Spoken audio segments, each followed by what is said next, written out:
അടുത്ത പാട്ട് ഏതാണ്? അടുത്തത് ഒരു പരീക്ഷണമാണ് ശരിക്കും പറഞ്ഞ.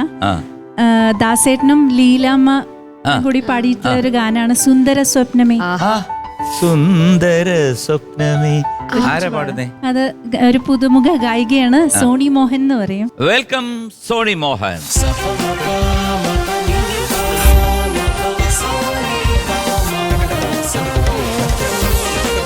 നമസ്കാരം സോണി. നമസ്കാരം. നമസ്കാരം സർ. സുഖമാണോ? സുഖമായിട്ടിരിക്കുന്നു. ഓക്കെ. സോണി ഒരു ചലച്ചിത്ര പിന്നണി ഗായികയാണോ? അതെ, ഞാൻ റീസെന്റ് റിലീസ് ചെയ്ത 4 years എന്ന് പറഞ്ഞ മൂവിയിൽ 3 പാട്ട് പാടി പ്ലേ ബാക്കിലേക്ക് വെച്ചു. ഒരു സിനിമയിൽ 3 പാട്ട് ഇന്നത്തെ കാലത്തൊക്കെ വലിയ കാര്യമാണ്. ഇത് പറയുമ്പോ എനിക്ക് ഓർമ്മ വരികയാണ് എന്റെ ആദ്യത്തെ തെലുങ്ക് പാട്ട് എന്ന് പറയുന്നത് ഒരു സിനിമയിൽ 4 പാട്ട്, അതും കീരവാണി സാർക്ക് വേണ്ടിയിട്ട്. ഇന്നും എനിക്കത് ആലോചിക്കുമ്പോൾ വിശ്വസിക്കാൻ പറ്റില്ല. ഒരേ സിനിമയിൽ 4 പാട്ടൊക്കെ കിട്ടുക പറഞ്ഞു കഴിഞ്ഞാൽ അത് ഓർമ്മ വന്നു എനിക്ക് പെട്ടെന്ന്. അപ്പൊ നല്ലൊരു പാട്ടാണ് സുന്ദര സ്വപ്നമേ പാടാൻ പോകുന്നത്. അതെ അതെ.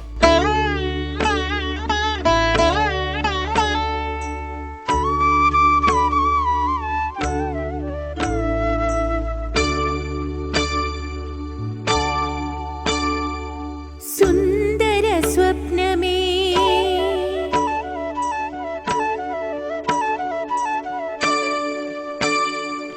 സുന്ദര സ്വപ്നമേ നീ എനിക്കേകിയ വർണ്ണ ചിറകുകൾ വീശി പ്രത്യുഷ നിദ്രയിൽ ഇന്നലെ ഞാനൊരു ചിത്രപതംഗമായി മാറി.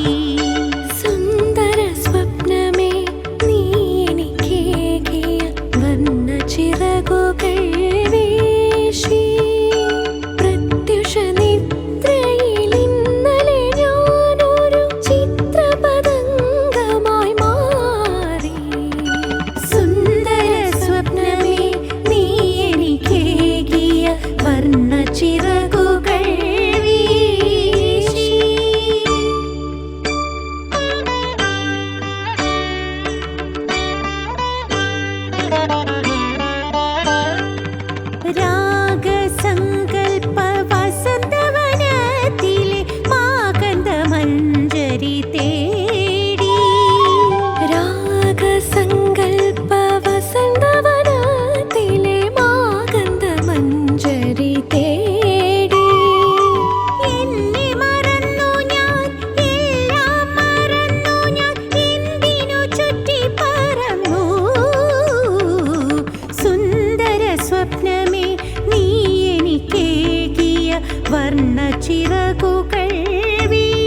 ചിറകുകൾ വീശി. ആഹാ ബ്യൂട്ടിഫുൾ സോങ്. ടഫായിട്ടുള്ള ഒരു പാട്ടല്ലേ? ആ നല്ല രസമായിട്ടുള്ള Devarajan master and P Bhaskar master. അത് അതിന്റെ ഓരോ കണക്ഷൻസ് ഉണ്ട്. ജസ്റ്റ് ഒരു 4 നോട്ട് വെച്ചിട്ടാണ് ഓരോ രാഗത്തിൽ നിന്ന് അടുത്ത രാഗത്തിലോട്ട് പോകുന്നത്. അത് ഒരു ജീനിയസ് ആണ്, ലെജൻസ്. അസാധ്യമായിട്ട് പാടി കേട്ടോ. നിങ്ങൾ രണ്ടുപേരും നല്ല തോപ്പം നിന്ന് പാടി നന്നായിരുന്നു. രണ്ടുപേരും അസലായിട്ട് പാടി. ഒരു പ്രത്യേകത തോന്നിയെന്ന് വെച്ചാൽ എനിക്ക് ശബ്ദത്തിലുള്ള വേരിയേഷൻ, രണ്ടുപേരുടെയും കോൺട്രാസ്റ്റ്, ശബ്ദത്തിലുള്ള ആ ഒരു contrast really sounded very nice. പൊതുവെ നമ്മൾ ആലോചിക്കുക 2 ശബ്ദം ചേരുമോ എന്ന് തോന്നും, പക്ഷെ ഭയങ്കരമായിട്ട് കോംപ്ലിമെന്റഡ് ഈച്ചത്. ഭയങ്കര ഇഷ്ടമായി എനിക്ക്. ജ്യോതിയുടെ ശബ്ദം യുണീക്ക്, നല്ലൊരു ഷാർപ്പ്. വാണിയമ്മയുടെ ഒക്കെ ഒരു ശബ്ദം മാതിരി ഒരു ക്ലിയർ ബ്രൈറ്റ് വോയിസ്. അതിമനോഹരമായിരുന്നു. അപ്പൊ thank you Soni, thank you very much. Jyothi, ഇപ്പൊ നിങ്ങള് 2 പാട്ട് പാടി. ഇനി നമുക്ക് നമ്മുടെ ഗംഗയുടെ ഒരു പാട്ട് കേൾക്കണ്ടേ? ഒരു AR റഹ്മാൻ സോങ്. പിന്നെ തീർച്ചയായിട്ടും ഇപ്പൊ ഞാൻ പാടാൻ വിചാരിക്കുന്നത് ഞാനും സുജാത ചേച്ചിയും അനുരാധ ശ്രീറാം പിന്നെ രേണുക എന്ന് പറഞ്ഞിട്ട്. അപ്പൊ ഞങ്ങളൊക്കെ ബാക്കിംഗ് വോക്കൽസ് ഒന്നിച്ച് പാടാം. ഒരു ഭയങ്കര ഒരു ഇന്നും ആൾക്കാർ എത്രയും കേട്ടാ മതിയാവാത്തൊരു തീം മ്യൂസിക്കോ ആയിരുന്നു ഫിലിമിൽ. അതേസമയം ഒരു ഫുൾ ഫിലിം ത്രൂ ഔട്ട് വരുന്ന ഒരു പാട്ടായിരുന്നു ഈ പാട്ട്. മലരോട് മലരിങ്, ബോംബെ തീം എന്നാണ് എൻ്റെ പേര് തന്നെ.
നന്നായിട്ട് പാടി കേട്ടോ.